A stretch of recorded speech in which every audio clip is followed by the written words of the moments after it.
Welcome to exam standard. आज की इस क्लास में हम बात करने वाले हैं सिंधु सभ्यता से रिलेटेड जितने भी इम्पोर्टेंट क्वेश्चन हमारी एग्जाम के लिए बनते हैं उनके बारे में। तो चलिए क्लास को स्टार्ट करते हैं बिना किसी देरी के। पहला प्रश्न, सिंधु सभ्यता का सर्वाधिक मान्यता प्राप्त काल कौन सा माना गया है? तो इसका आंसर होगा 2400 ईसा पूर्व से 1700 ईसा पूर्व।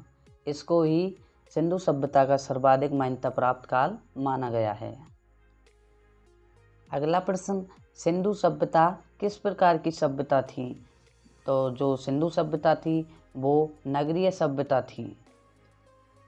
अगला प्रश्न, हड़प्पा की खोज किसके द्वारा की गई? तो जो हड़प्पा की खोज की गई थी वो की गई थी राय बहादुर दयाराम साहनी के द्वारा। 1921 में जो हड़प्पा है ये रावी नदी के किनारे पर बसा हुआ है। इसकी वर्तमान लोकेशन पाकिस्तान के पंजाब प्रांत का साहिवाल जिला है। अगला प्रश्न, सिंधु सभ्यता को किस युग के अंतर्गत रखा गया है? तो जो सिंधु सभ्यता है इसको कांस्य युग या आदि ऐतिहासिक युग के अंदर रखा गया है। अगला प्रश्न, हड़प्पा कालीन स्थल व मोहनजोदड़ो की खुदाई के समय प्रभारी कौन थे? तो जो हड़प्पा स्थल और मोहनजोदड़ो की जब खुदाई हुई थी तो उनके प्रभारी थे सर जॉन मार्शल। अगला प्रश्न, सिंधु सभ्यता का सर्वाधिक पश्चिमी परास्थल कौन सा है? तो जो सिंधु सभ्यता है उसका सर्वाधिक पश्चिमी परास्थल है वो है सूतकांगडोर। ये बलूचिस्तान में स्थित है, दास्क नदी के किनारे। अगला प्रश्न, सिंधु सभ्यता का सर्वाधिक पश्चिमी परास्थल कौन सा है? तो सिंधु सभ्यता का सर्वाधिक पश्चिमी परास्थल दास्क नदी के किनारे स्थित सूतकांगडोर है जो कि बलूचिस्तान में स्थित है। अगला प्रश्न, सिंधु सभ्यता का सर्वाधिक दक्षिणी परास्थल कौन सा है? तो जो सिंधु सभ्यता है उसका सर्वाधिक दक्षिणी परास्थल है दईमाबाद जो कि गोदावरी नदी के तट पर है, महाराष्ट्र राज्य में स्थित है। अगला प्रश्न बड़ा ही इम्पोर्टेंट क्वेश्चन है, आप इस पर जरूर ध्यान दीजिएगा। स्वतंत्रता प्राप्ति के पश्चात हड़प्पा संस्कृति के सर्वाधिक स्थल किस स्थान पर खोजे गए? तो जो स्वतंत्रता प्राप्ति के पश्चात हड़प्पा संस्कृति के सर्वाधिक स्थल खोजे गए थे वो खोजे गए थे गुजरात राज्य में। अगला प्रश्न, सिंधु सभ्यता का सबसे बड़ा स्थल कौन सा था? तो सिंधु सभ्यता का सबसे बड़ा स्थल था वो तो था मोहनजोदड़ो, और जबकि भारत की बात आए तो सबसे बड़ा स्थल राकी गढ़ी होगा जो कि हरियाणा में स्थित है। अगला प्रश्न, सिंधु सभ्यता का बंदरगाह किस स्थान पर था? तो जो सिंधु सभ्यता का बंदरगाह था वो था लोथल में जो कि गुजरात राज्य में स्थित है। अगला प्रश्न, जुते हुए खेत और नक्काशीदार ईंटों के प्रयोग का साक्ष्य किस स्थान से प्राप्त होता है? तो जुते हुए खेत और नक्काशीदार ईंटों के प्रयोग का साक्ष्य कालीबंगा से प्राप्त होता है जो कि राजस्थान के हनुमानगढ़ जिले में स्थित है, घग्गर नदी के किनारे। अगला प्रश्न, अग्निकुंड के साक्ष्य किन स्थानों से प्राप्त होते हैं? तो जो अग्निकुंड के साक्ष्य प्राप्त होते हैं वो होते हैं लोथल एवं कालीबंगा, दोनों स्थानों से हमें प्राप्त होते हैं। अगला प्रश्न, सिंधु सभ्यता में पशुपतिनाथ की मूर्ति हमें कहाँ से प्राप्त हुई है? तो पशुपतिनाथ की मूर्ति हमें मोहनजोदड़ो से प्राप्त हुई है। मोहनजोदड़ो सिंधु नदी के किनारे बसा हुआ है और इसके उत्खननकर्ता राकलदास बनर्जी थे। अगला प्रश्न, हड़प्पा सभ्यता में मनके बनाने के कारखाने कहाँ से मिले हैं? तो हड़प्पा सभ्यता में मनके बनाने के कारखाने हमें लोथल एवं चनहूदड़ो से मिले हैं। अगला प्रश्न बड़ा ही महत्वपूर्ण प्रश्न है, ध्यान दीजिएगा। सिंधु सभ्यता की लिपि कैसी मानी जाती है? तो जो सिंधु सभ्यता की लिपि है वो भावचित्रात्मक लिपि मानी जाती है। भावचित्रात्मक लिपि आज तक किसी पर भी पढ़ी नहीं जा सकी है।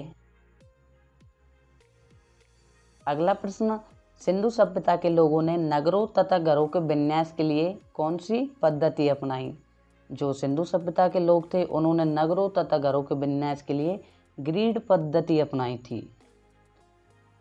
अगला प्रश्न, सिंधु सभ्यता में मिट्टी से बने हल का साक्ष्य कहाँ से मिला है? तो सिंधु सभ्यता में मिट्टी से बने हल का साक्ष्य हमें बनमाली से मिला है, जो कि हरियाणा राज्य के हिसार जिले में स्थित है, रंगोई नदी के किनारे। और इसके उत्खननकर्ता रविंद्र सिंह बिष्ट थे, जिन्होंने 1974 में इसका उत्खनन किया था। अगला प्रश्न, चावल के प्रथम साक्ष्य किस स्थान से प्राप्त होते हैं? तो चावल के प्रथम साक्ष्य हमें लोथल से ही प्राप्त हुए हैं। लोथल से ही हमें बंदरगाह प्राप्त हुआ था और लोथल से ही हमें चावल के प्रथम साक्ष्य प्राप्त हुए हैं। अगला प्रश्न, किस हड़प्पा कालीन स्थल का शाब्दिक अर्थ मृतकों का टीला है? तो हड़प्पा कालीन स्थल जिसका शाब्दिक अर्थ मृतकों का टीला है वो है मोहनजोदड़ो।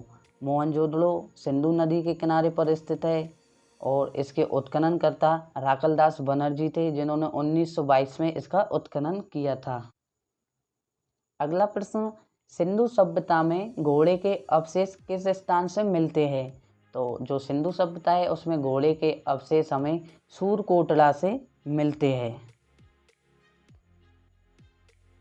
अगला प्रश्न, सिंधु सभ्यता में व्रत स्नानागार हमें कहाँ से प्राप्त हुआ है?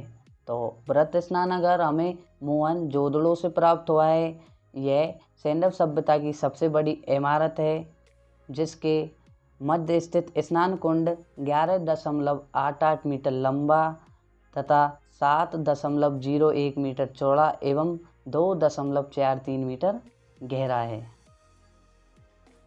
अगला प्रश्न, किस हड़प्पा कालीन स्थल का शाब्दिक अर्थ काली चूड़िया है? तो कालीबंगा का शाब्दिक अर्थ काली चूड़िया है। अगला प्रश्न, रोपड़ किस नदी के किनारे स्थित है? तो जो रोपड़ है वो सतलज नदी के किनारे स्थित है और इसके उत्खननकर्ता यज्ञदत्त शर्मा थे।